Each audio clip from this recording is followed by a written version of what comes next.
Long route जब मैंने तय किया तो मैंने कितने किलोमीटर तक गाड़ी नहीं रोकी, या सबसे लंबा सफ़र जब आपने पूरे दिन में किया वो कितना रहा? जी, मेरा सबसे लंबा स्ट्रेच जो था वो 366 किलोमीटर का था। मैं मतलब ऑलमोस्ट पंजाब से निकला था। कोई ब्रेक नहीं लिया? कोई ब्रेक नहीं लिया, कोई ब्रेक। वाहिगुरू जी का खालसा, वाहिगुरू जी की फतेह। दास तरनजीत सिंह टक्कर, TS टक्कर, विन मीडिया चैनल तो आप जी का एक बार फिर स्वागत करता है।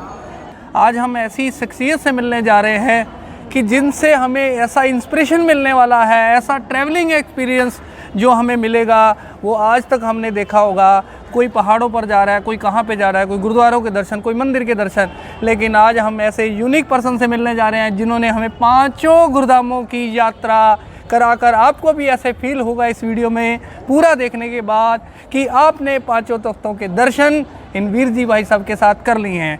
तो स्टार्ट करते हैं आज के इस टॉपिक के साथ। सबसे पहले इनसे जानते हैं कि इनको ये जो इन्होंने इतनी बड़ी जो जर्नी तय की, इनको इंस्पिरेशन कहाँ से मिला, तो आप उसके बारे में थोड़ा अपनी व्यूअर्स को बताइए। मैं पहले से बाइक राइड करता था और अभी मैंने हाल फिलहाल में चैनल शुरू किया है। और मेरा पहले मतलब कि चैनल खोलने का इरादा मेरा 2018 से है, तो कुछ फाइनेंशियल दिक्कत की वजह से और कुछ पर्सनल दिक्कत की वजह से मैं चैनल खोल नहीं पाया, ओपन नहीं कर पाया।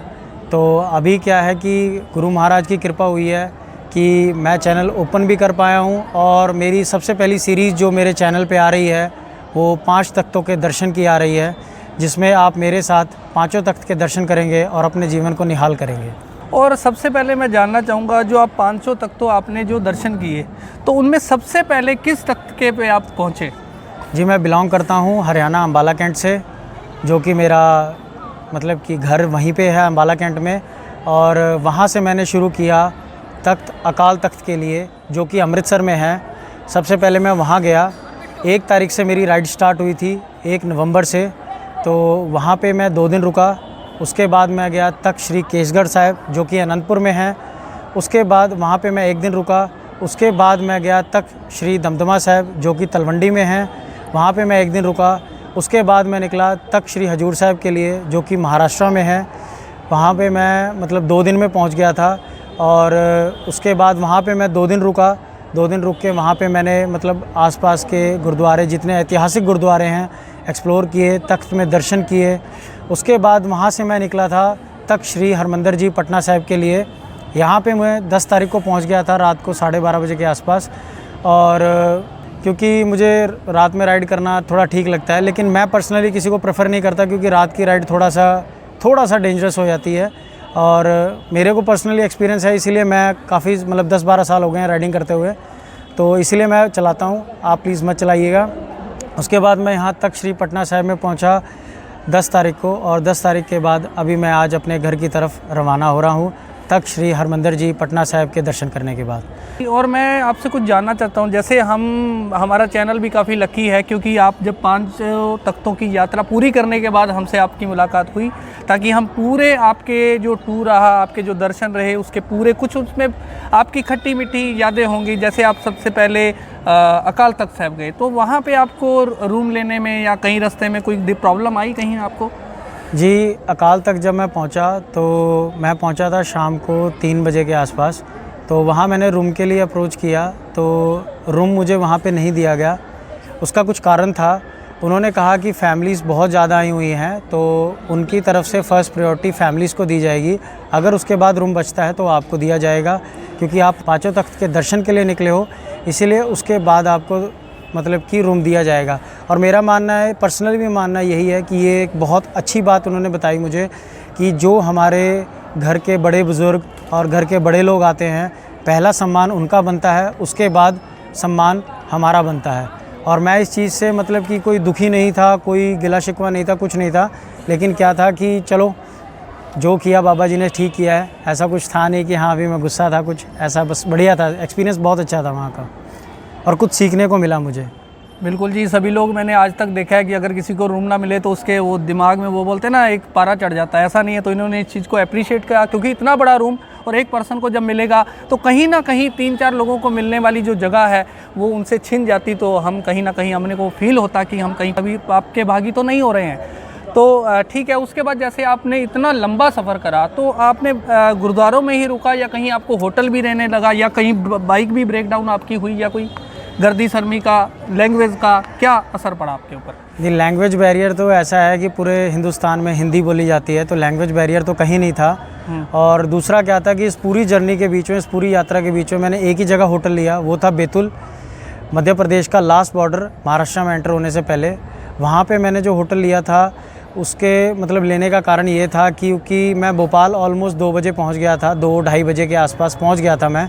तो बैतूल से जो मतलब कि अपना भोपाल से जो बैतूल का रास्ता है वो 162 किलोमीटर का है, 162 किलोमीटर का है। वो थोड़ा सा कंस्ट्रक्शन में है तो वो थोड़ा ख़राब ज़्यादा था, तो वो मतलब कि पार करने के लिए मुझे 5 घंटे लगे, तो मुझे रात हो गई थी और मैं काफ़ी थक भी चुका था क्योंकि उसी दिन मैंने अपनी लाइफ का सबसे लंबा मतलब 24 घंटे की राइड की थी, जिसमें मेरे 1121 किलोमीटर हुए थे 24 घंटे में। और सबसे लंबा स्ट्रेच भी मैंने उसी में ही किया था, जो मैं मतलब कि 366 किलोमीटर का स्ट्रेच किया था। तो इसीलिए उसमें मुझे ज़्यादा हेक्टिक हो गया और मैं थोड़ा सा गर्मी से भी डिहाइड्रेट हो गया था, तो इसीलिए मैंने बैतूल में रुकने का निश्चय लिया। तो फिर मैं बैतूल में रुका था। फिर उसके बाद अगले दिन मैंने राइड स्टार्ट की तख्त श्री हजूर साहिब के लिए और मैं शाम तक पहुंच गया था वहाँ पे। और जैसे आपने इतना बड़ा राइड किया, जैसे हम भी दर्शन करने जाते हैं और लोग भी जाते हैं, लेकिन आपका ड्रेस कोड, आपकी बाइक को देख के लोगों में क्या उत्साह था? आपके इस इंस्पिरेशन को देखकर लोगों में आप कैसा था? संगत आपको कैसा ट्रीट कर रही थी? सबसे पहले तो जी मेरी बाइक जो मैंने खुद मॉडिफाई की है और मेरे एक मतलब कि मैकेनिक भाई हैं, भाई महेंद्र जी, जो कि अम्बाला कैंट से बिलोंग करते हैं, उन्होंने मतलब कि मेरे को उसमें हेल्प आउट किया है काफ़ी ज़्यादा। मैंने अपनी बाइक खुद मॉडिफाई की थी उनके साथ मिलके।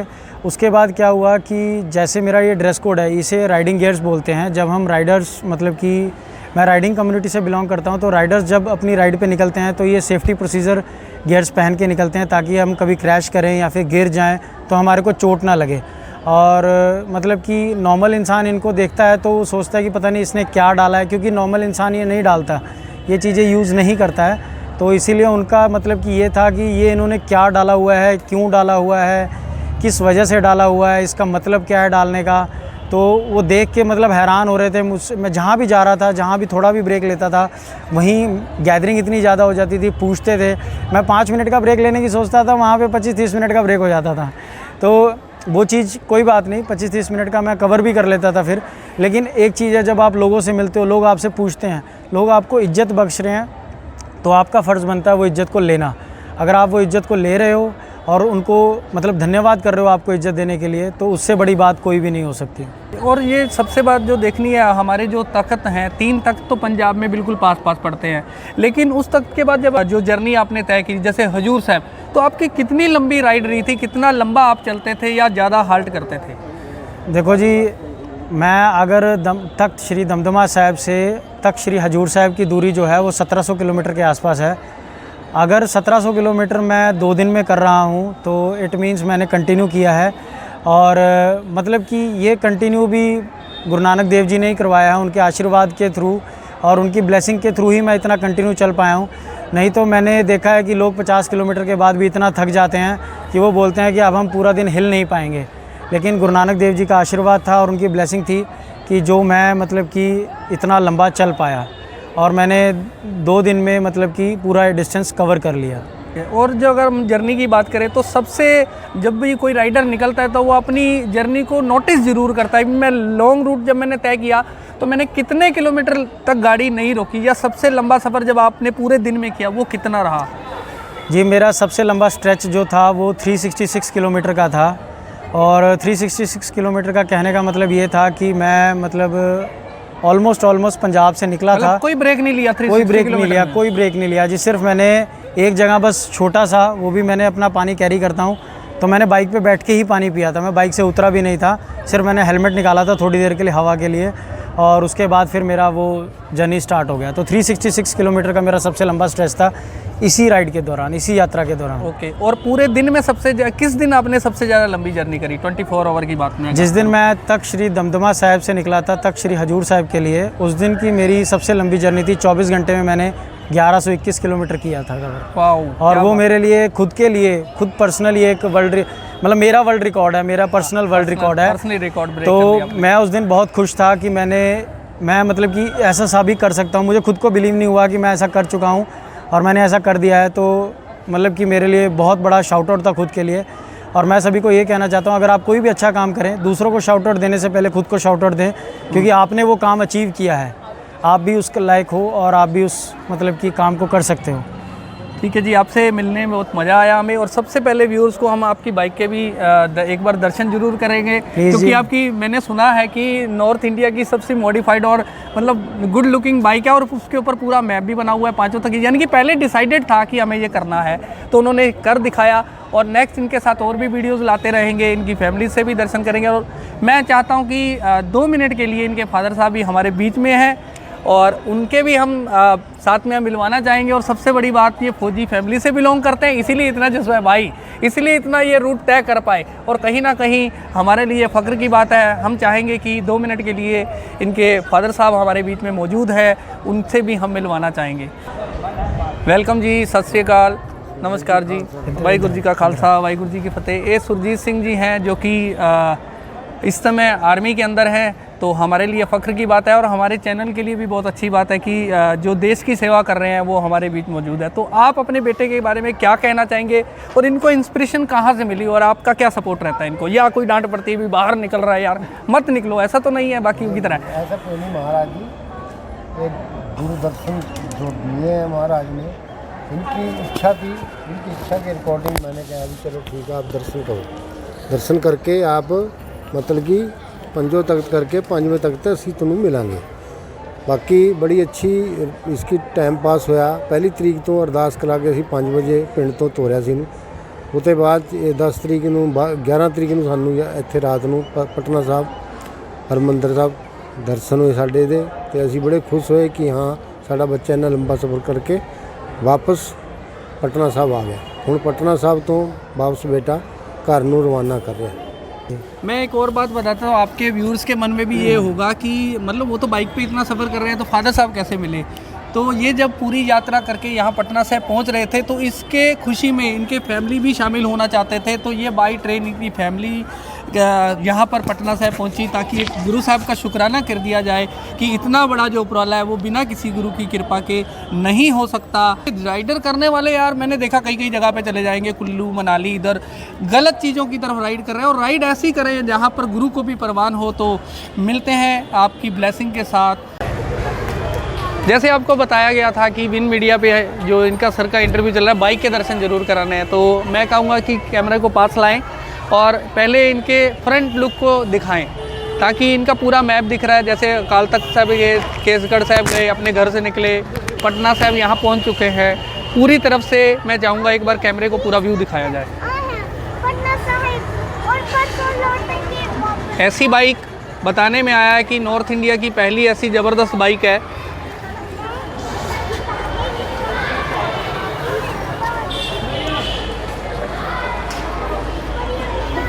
इन्होंने पूरा सामान साथ में कैरी किया हुआ है, रास्ते में कोई दिक्कत ना आए। तो हम इनसे जानेंगे थोड़ा सा। जो राइडर हैं उनको आप बताना चाहेंगे कि क्या क्या सामान आपने साथ में कैरी किया है भी रास्ते में दिक्कत ना आए लोगों को? सबसे पहले तो बेसिक चीज़ है जी, पानी कैरी करें, क्योंकि पानी एक ऐसी चीज़ है जो आपको अलग अलग शहर में ट्रैवल करते हो तो अलग अलग मिलता है, तो आपकी तबीयत ख़राब हो सकती है।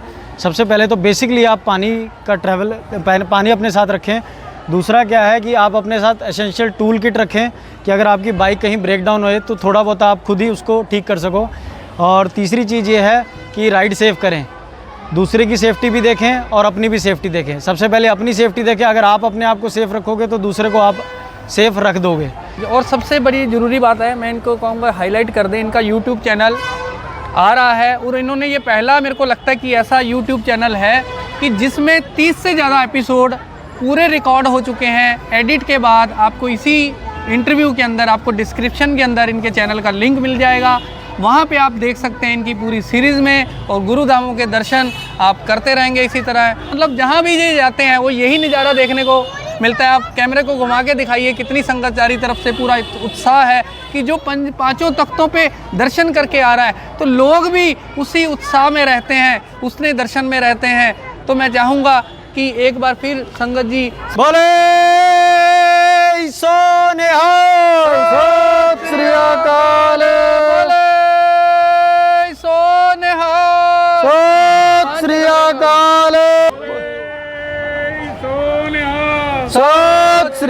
ਅਕਾਲ ਵਾਹਿਗੁਰੂ ਜੀ ਕਾ ਖਾਲਸਾ ਵਾਹਿਗੁਰੂ ਜੀ ਕੀ ਫਤਿਹ।